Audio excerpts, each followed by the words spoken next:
Amber, you testified that you made arrangements to return home. Can you describe, let's take you to at the point you left the Australia house to go to the airport and were accompanied by Ben King. Could you tell the jury what transpired during that period of time?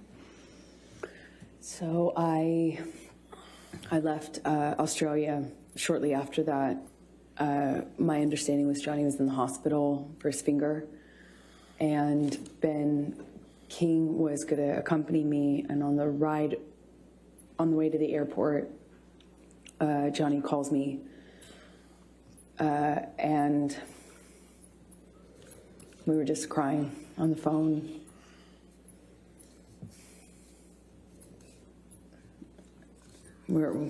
He was crying.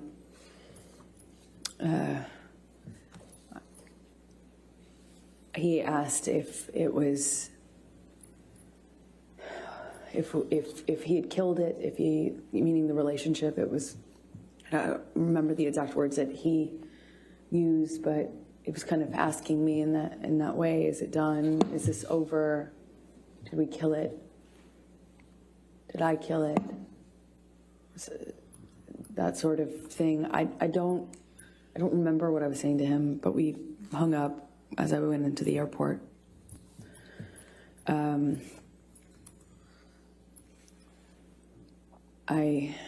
had a mix of feelings. Nothing really was making perfect sense to me, for sure. And I flew back with Ben. I don't really remember speaking to Ben on the flight.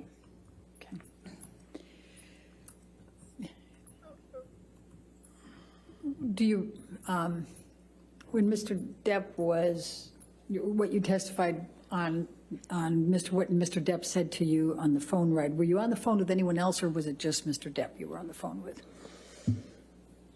I only remember speaking to Johnny, and I remember sitting in the backseat of the SUV that had driven me, and we were outside of the entrance where you walk into the airport, and I even then felt torn about leaving.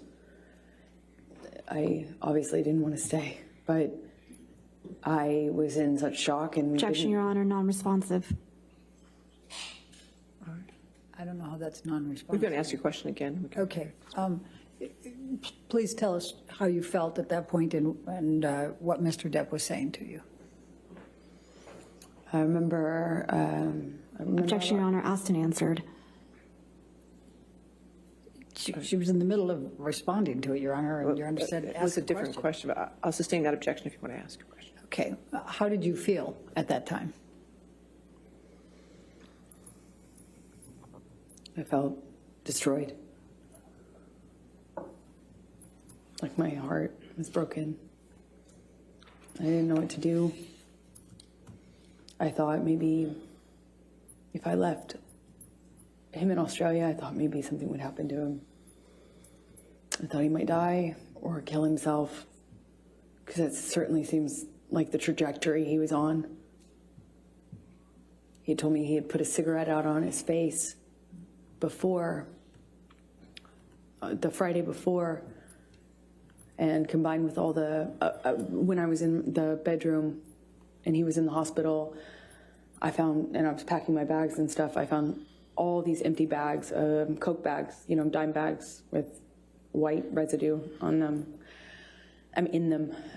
They were in books, in the bedside table. There were so many that I was like, I wondered how I didn't see it before, even though I had, you know, just gotten there.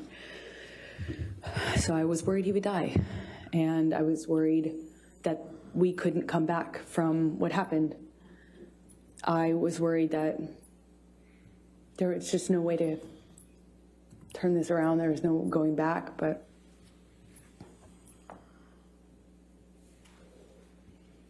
shock, shock. So you flew out of that airport. Did you have a stop anywhere before you went back to LA? Objection, relevance. In a minute, I'll show Overruled. it. Yes, we did. We stopped in an airport. I think it was, we stopped at the Sydney airport from Brisbane, I believe. And did you have to change gates there? Yes, we had a short flight to get to Sydney, and then in Sydney, I walked with Ben through the airport to get the next plane, and we passed a newsstand. And I just remember I passed this newsstand, and there was a book on one of the book stands outside of the store, and it had this puzzle piece on it, and Johnny and I used to use that as a term of endearment, puzzle piece, and I saw this puzzle piece on the cover of the book. It got my attention. It said 4 ways to click, a relationship guide. So I bought it, and Who was the author? Dr. Amy Banks. Okay. Go ahead, please continue. So the book, at least from the subtitle, said it was a book on solving relationship problems. So I bought it, and I read it on the way home. And why did you buy it and read it on the way home? Because I loved this man. I loved this man so much. And it was so toxic. And for some reason, I couldn't get him to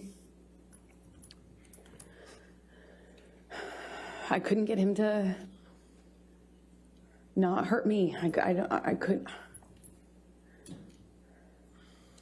And it seemed like I was hurting him.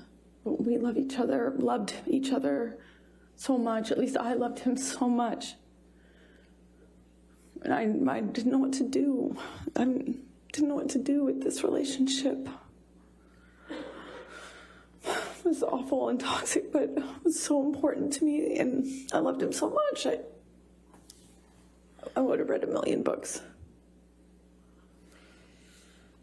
So when you got back to LA, how long before Mr. Depp came back?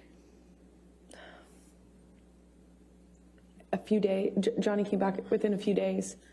He went to his Sweetser house, the main house, which was what we did. If there was a problem between Johnny and I, we weren't under the same roof once, the fight had either paused or ended, depending, but he would go to Sweetser, and I would stay at the ECB.